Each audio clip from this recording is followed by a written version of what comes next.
a sense of what counts and what is if you're tied to the land. And I look around at my neighbors, and I don't have as many neighbors as I used to have, but from my deck, last year, corn as far as the eye can see. This year it'll be 2/3 beans and then otherwise corn as far as the eye can see. And when you're tied to that, you know the only wealth comes out of the land. And Iowa State teaches that out of fields or mines. It comes out of the field or it comes out of mines, and we just don't pay a lot of attention to what you sing out of the ocean and a few fish and those kind of things. That's a little new wealth too. But other than that, it all comes out of the earth. And so what we've done here in Iowa is we've raised great crops and we value add to them. We're just talking about what you can squeeze out per acre if you want to put enough sweat equity into that in case of pumpkins or melons in Bill's case. And that Skittles story is it just captured me because it said so much about what children learn growing up in this farm environment, this farm economy that we have. They learn what work is. They learn what it is to go out and do chores. They understand the cycles of life if they're around livestock far more than they do if they grow up in the asphalt jungle of the city. They know about responsibilities that you have to meet, and if it's time to go out and milk the cows, it doesn't matter if it's 20 below or 105 degrees, you got to go milk the cows. And they also learn that, those things that we say are hard, if you make up your mind, they're not hard. The hard part's making up your mind. And if it's a commitment, then it isn't hard at all. It's just what you do. I used to look at people that got on a plane and flew back and forth from Washington, D.C., and I thought, how did they do that? Now I know I do that. Chuck Grassley's done that for how many years? I bet it's not hard for him. It's a habit of the heart. And a lot of the good, solid work we do is the habit of the heart. And that is the Iowa culture, the Iowa way of life. And it takes me to some of these things that are coming in on us from this administration. And a good place to start on this discussion, I think, is child labor laws and the farm labor rules that the Department of Labor was trying to impose upon us, working, by the way, hand in glove with the U.S. Department of Agriculture. And I asked that question point blank under oath, so I'm not saying that by speculation. And so they had decided that they were going to impose a rule on all of us that would tell you that you can't send your kids over to your brother or sister's farm or to their grandparents' farm, because the federal government knew, in its nanny state appetite to consume everything and tell us everything that we do, what was good and what was bad and what was safe and what wasn't. And I remember some testimony before the Small Business Committee, and I'm going to embellish it just a little bit for effect here. You have to give me a little license. But it works out like this. A lady came in, she had raised several kids on a family farm, and she had a U.S. Department of Labor inspector that stopped out there to tell them what they could and couldn't do and what kind of safe and unsafe practices, well, just the unsafe practices that they had on the farm. And she said, we gave all of our kids the kind of training, the kind of safety training, and the level of responsibility when they were old enough to accept that responsibility. We knew, we watched them. It wasn't the same with each child. It wasn't when they turned out to be 8, they could do one thing, and the next child that came along was 8 to do the same thing. You make those judgments by watching them and seeing what they watch and their level of maturity. And so they raised their kids, and I don't remember the number now, 3 or 4, I suppose. And they had several trips to the emergency room that had taken place within the last year. Every one of them tied to school sports, none of them tied to any accidents on the farm. And the inspector for labor would out in the farm stand in the way when the loader was going through and the manure spreader was going through and whatever the other activity was in the farm. Didn't know enough to get out of the way. The kids had known that for years, and here's the guy inspecting them not knowing enough to get out of the way. I just think of a young calf standing out there thinking everything's got to revolve around him. Well, you've got people like that are imposing their rules on us that have the same force and effect of law. And we've got this nanny state coming from down on top that has determined that we can't make our own decisions. They have to make them for us, and they have to be written into rules that have the force and effect of law. So they would say to you that you can't have a child other than your own child on a farm that you own a majority interest in. That's how it came out in the first place. And they've since pulled back on this for political reasons, not because they changed their mind or understand we know better, but that you can't loan your child out to even the aunt or uncle, let alone the neighbors, and let them be more than 6 feet off the ground so they couldn't paint the undereaves on the machine shed, for example. They couldn't herd livestock in any kind of a confinement. They can't do so from the back of the horse or the seat of a four-wheeler. Can't have anything to do with anything that is power-driven by either kind of power-driven by either electric or motor or gas or fuel-driven. So that, of course, means no chainsaws and I don't know if we held our kids off on chainsaws until they meet that prescribed age, but that would be one of the more dangerous things you would have. But it surely means that they can't be on the four-wheeler, they can't mow the lawn, and some said, well, if it's battery powered, a flashlight's battery powered. So, and then furthermore, HSUS, the Humane Society of the United States, must have gotten involved in this and said these kids can't be around anything that inflicts pain on livestock. So, you know that ear tagging and tail docking and clipping eye teeth and all those things they couldn't be. There's other things out there more serious that they would be involved in, but you know what they are. And none of those things could happen, but that same girl that's 15 years old could go in and get her ears pierced, or perhaps a tattoo. I don't know what we do with the law on that. And there's no problem with that, but they can't be around anything that inflicts pain on livestock. This is our nanny state at work. This is the U.S. Department of Labor and the USDA, the Department of Agriculture. Now, I'd like to think the Department of Agriculture would defend our interests, defend our family values and our family work ethic. Instead, they're working against it because they don't understand what life is like out here in the real world where you have to make your living out of dirt. And at least we don't have to eat it. We raise the food for the world. I'm very proud of what all you've all accomplished. And I want to give us this level of optimism for where we are. And that is that when I was elected to Congress, the value of crops and livestock sold in Iowa, that's 2002, was $12 billion. Over 8 years, by the end of the 2010 season, that value was $24 billion, double. And the value of ag land was $60 billion. And as of 9 years later, not about a half a year ago, Iowa State's numbers came out and had to do the math. Came to over $200 billion worth of ag land value in Iowa. And we've seen what those values have done. We've seen $20,000 land sell for farmland. A lot of $10,000 land sell for farmland. It take a lot of sweat labor to make that turn out. Bill knows how to do that. I don't know how, but I'm proud of him for what he does. And so, but we've had a level of prosperity here that we haven't seen maybe ever in this country.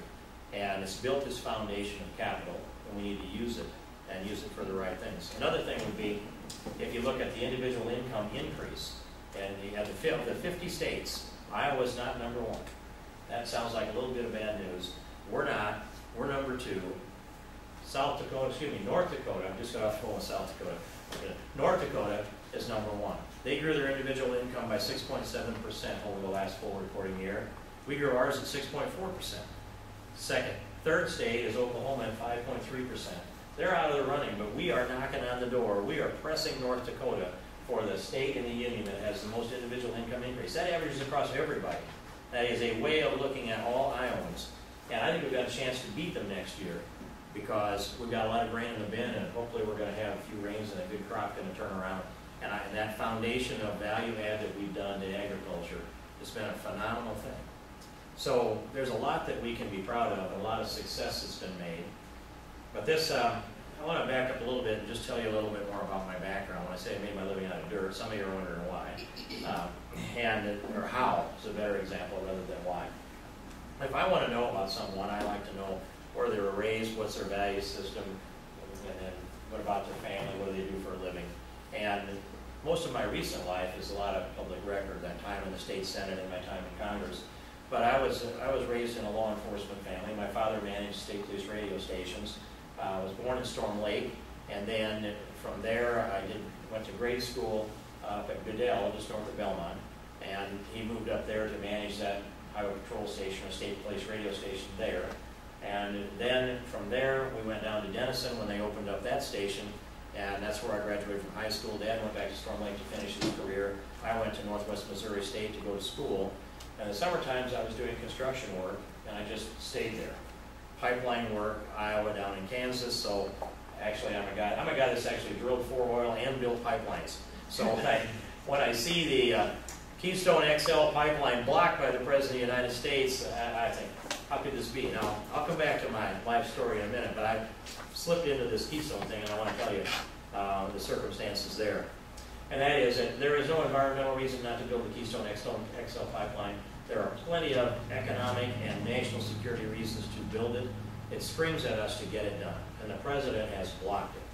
The only provision where the federal government could block it, since all the permits were approved and the states do all of that for the whole thing, is that single section of pipe that would be laid in on the 49th parallel between the United States and Canada. The president needs to, well, Hillary Clinton formally would sign off on essentially a treaty agreement that says it's okay for the U.S. to connect with Canada on this pipeline. And this decision was made in the White House, we know. It wasn't made by Hillary Clinton.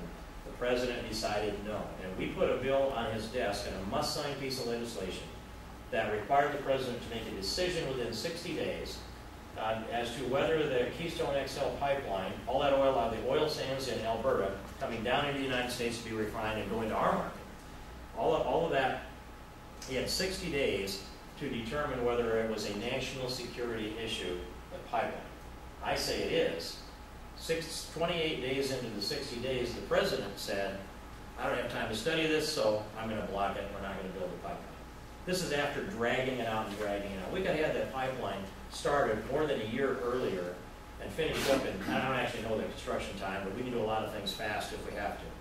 But instead, that message that he sent, 28 days in, he didn't have time to study it. He had 60 days to answer. Couldn't even answer, just didn't no time to study, so he shut it down.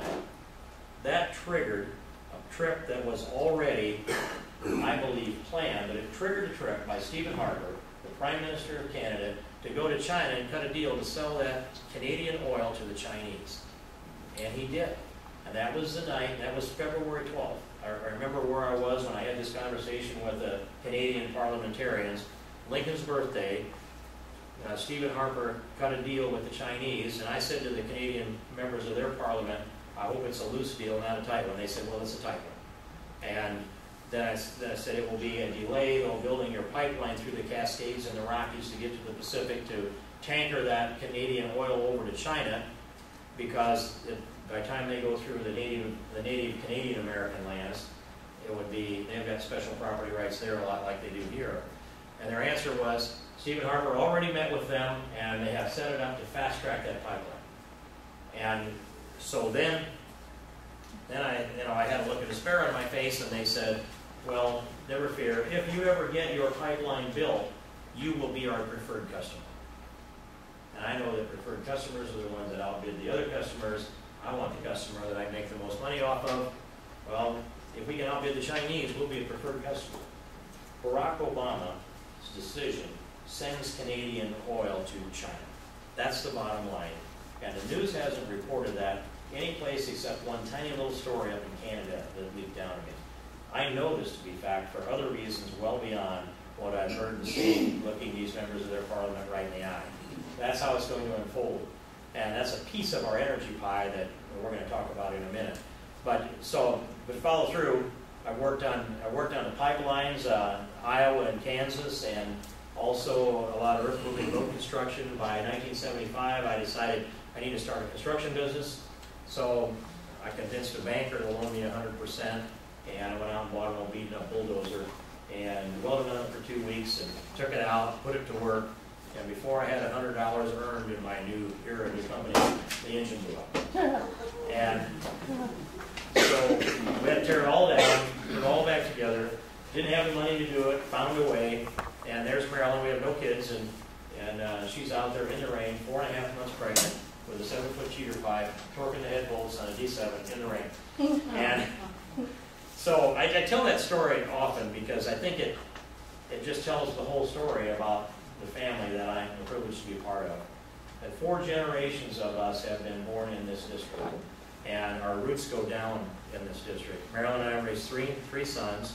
They're in their early and mid-30s, and they were all, they're all born right there near home. And we live out in the country, northeast of Chiron in Sac County. And there is, those children, I'm very, very fortunate, have only known one father, one mother, one church, one house, one school. And they all live within 10 miles of that house, and we can still go to church together, all of us, with 5 grandchildren, and all of us all together, and then come back and do that brunch that Marilyn cooks after church on Sundays, and the kids spill off the deck and go fight over the swing and the maple tree, and all's right with the world for a little while. That's the best it gets in my life, and I think that tells you a lot about what our family is like and what matters. And I sold the construction company to my oldest son, David, and then, so they do, well, we started out soil conservation work and a lot of custom work on farms, rotated into road construction, levee work, site development work of all kinds, underground utilities, sewer, water, and those kind of, and storm sewer, sanitary sewer, and water, those kind of systems. So we do a lot of that, and then the two oldest boys started a business up in North Dakota hauling materials into the oil fields in North Dakota. So they are entrepreneurs, and I'd like to think they're opportunists. And I asked them why they didn't cut me in on that deal, and they said, Dad, you didn't have anything to offer. Raising right, didn't I, Bill? Everybody at the table's got to have something, some skin in the game. And so all of these things are a foundation of values that I count as a privilege to earn a way through this life, and have a chance to weigh in the state legislature. It remains an honor in my life to serve in the Iowa Senate. You know everybody there. You know their wives and husbands. You know the secretaries. And you can look at this in the House of Representatives too. I know you can in that. And you see who's talking to who, and you know everything that's going on. Congress is a little different. Those discussions take place behind closed doors in offices, a lot of times staff to staff. And then you've got to figure out by all these little signals what's going on, who's doing what, and have your antenna out constantly. And so it's a different arena.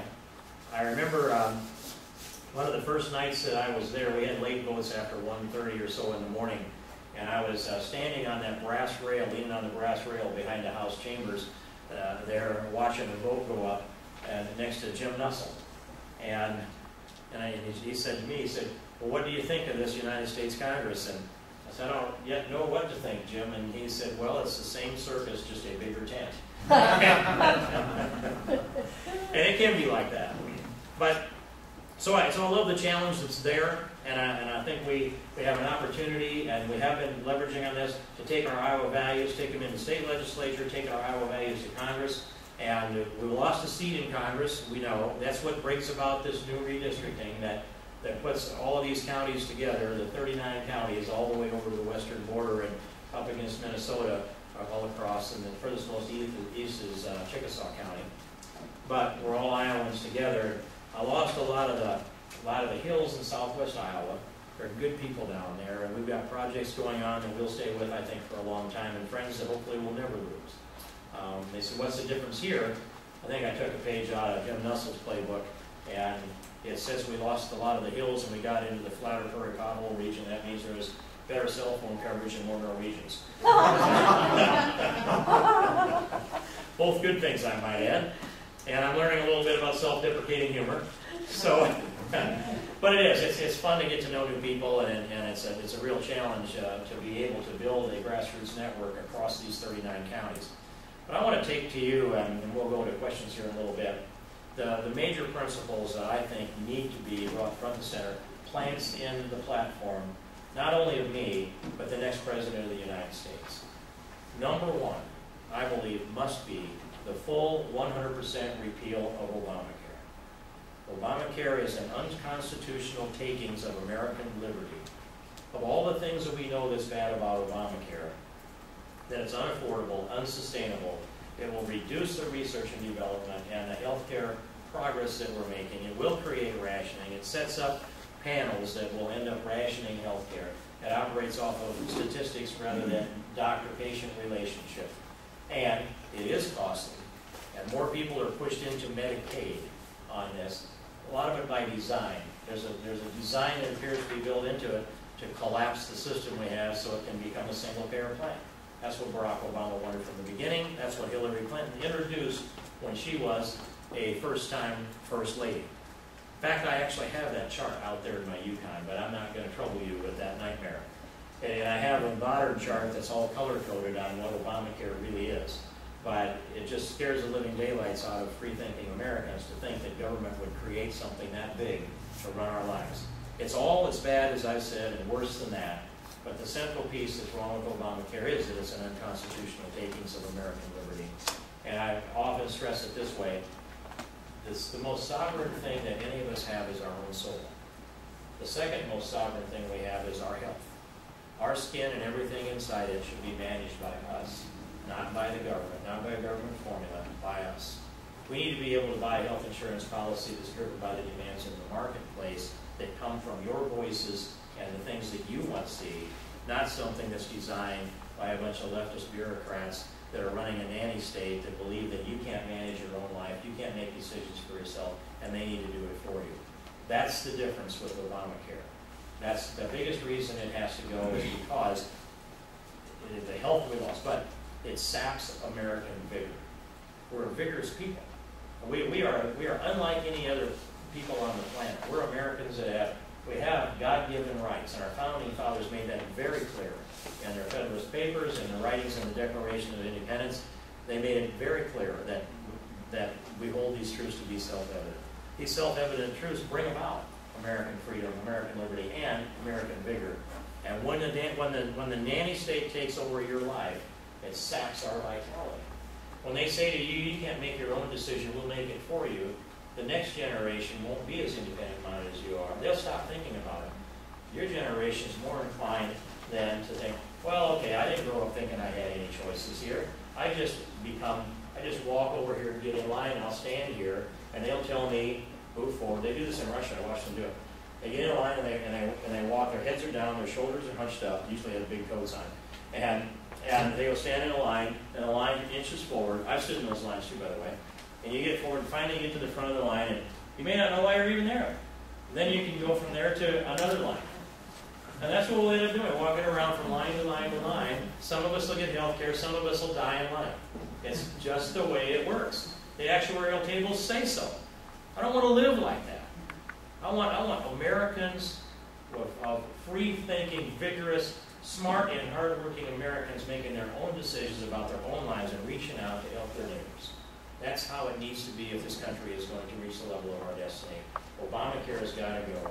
I believe it is the #1 plank in Mitt Romney's platform. I put a little work in the last year or quarter or so with him to get to that point.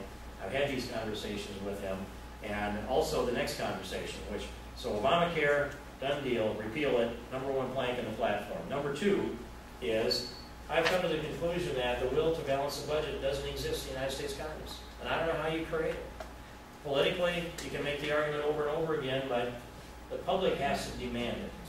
If you don't demand it out here, if you don't press Steve King and Chuck Grassley, press Tom Harkin-While while you're at it too, and press Bruce Braley a lot while you're at it, let's get a balanced budget amendment to the United States Constitution passed and out to the states for ratification, so people like Bill and Annette and others can pass that out of the Iowa legislature, ratify it, 38 states get that done. We will then be forced into fiscal responsibility. I don't know how else we get it done. And our next president must receive a mandate from the American people for that balanced budget amendment. And he's got to call for that. If he does so, the expectations will be up here, and he can sweep into office, and we can get a balanced budget amendment, passed. If not, if nobody talks about it, we don't wake up some morning after, let's say, January 21st of 2013, yawn, have a cup of coffee, and say, why don't we do a balanced budget amendment today? Good idea. It doesn't work that way. You've got to, as Denny Hastert said, and I just saw him the other day, he joined an Iowa gathering out there, former Speaker of the House. He said, first you win the debate, and then you win the vote. We've got to win the debate with the American people. And that's one of the reasons why I push that message out beyond the district to the national level, national TV, national radio, and write and get op-eds put into many high distribution places as possible so that America's thinking and about the Iowa way. You know, I could just go vote the Iowa way and come back and tell you that I'm doing a good job and allow you to decide I am and send me back to Congress again. I think it's important that I carry Iowa values outside this district and move the rest of the country so they come with our values and our beliefs. And by the way, they know we're right. No one always, sometimes they have a little guilty conscience for what they do, but they know we're right. I've had people from both parties and both coasts come to me and say, what do they think in the Midwest? They know it's our values that hold together, our work ethic, our values of faith, and our values of family. They know things work as close to right here as they do anywhere. That's just known across the country. And when I first went into Iraq, it would have been in the fall of 2003, General Martin Dempsey, who is the Chairman of the Joint Chiefs of Staff today, was the general commanding the 1st Armored Division just in the northern part of Baghdad. And there we were in a room full of members of Congress, I suppose 10 or 12 altogether. And what's he say to me? Keep sending me those good Iowa kids. That sends a message to all of them about what kind of job we do here in Iowa. And so that's but repeal Obamacare, balanced budget amendment. Third thing is energy. And so I pulled these out. I hadn't had these charts out in a little while. What do I have here? Oh yeah. This is pretty interesting to me. I think it is going to be to you. I began asking this question, which was, we were in the energy debate, so how much energy do we consume in America? And where does it come from? Well, did you do when a job like I have, you ask your top energy staff person, give me those answers. And so after a while, I wasn't getting satisfactory answers. We kept drilling in and finally said, who are you asking? Where's this information coming from? I want to know the overall energy consumption in America. And so I'm going to the U.S. Energy Information Agency. They are the center for all that information. That is their job. But they were giving us these totals in gallons of gas and tons of coal, and trillions of cubic feet of natural gas, and electricity was in kilowatts, or tons of coal, some electricity in kilowatts here. There was no apples to apples anywhere in their analysis. They could not answer the question, how much energy do we consume in America? They could just answer the questions on the components of this. And so I pressed them for months, finally concluded they are not going to do it. So we sat down and did the math in our own office, plugged it into a spreadsheet, and did the calculations and the conversions into BTUs. And you know that's British thermal units. I know you knew that. I saw the look on your face. Now you know. But it is the common denominator for energy. There's one other one, but BTUs, it's a legitimate way to measure. So we converted this all into BTUs and then created this energy pie. How much energy? Here's the number right here. 101.4 quadrillion BTUs of energy consumed in the United States. There's a trivia question answer for you there that nobody ever asked.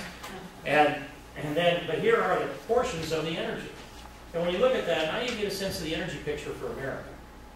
That there's a lot of motor gasoline. Now, we know some of this comes from overseas. And diesel fuel and kerosene, I think jet fuel might be included in this. Big chunk is natural gas. I don't know if you know that unless you see this chart and see how much natural gas energy is consumed. How much coal contributes. That's 22.44% is coal. And then we get into the nuclear piece of this. And on up in here to our renewable energies, there's biodiesel, 7.0007, tiny little part of it. And ethanol, 0.57% then. That number's increased. This is several years old, this chart. I just pulled it out today. But this tells you this is the energy pie. And I have said for years we have to grow the size of the energy pie. It's not good enough just to be for ethanol or biodiesel or wind. And you have to, I want to drill the Outer Continental Shelf. I want to drill the non-national park public lands. I want to get those rigs back in the Gulf and drill the Gulf. I want to go up to Anwar and drill it. I've been there. I looked at that. I can't think of a better place for God to put oil than Anwar.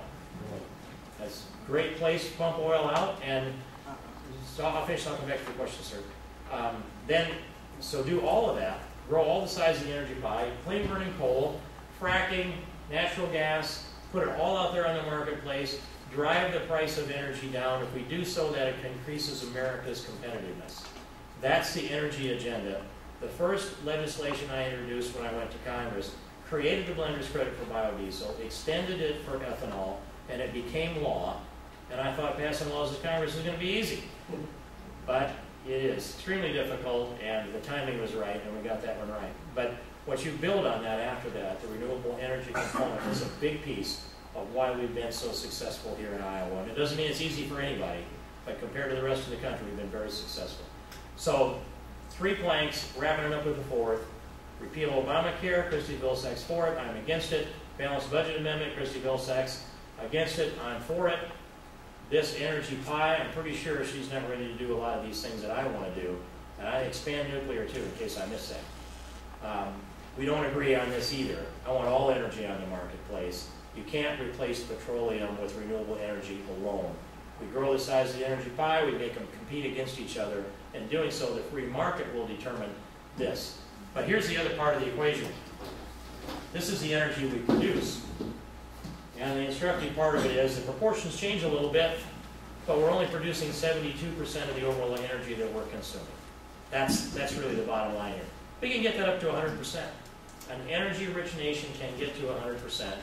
And doing so makes us wealthy because it makes everything we do cheaper because it takes energy.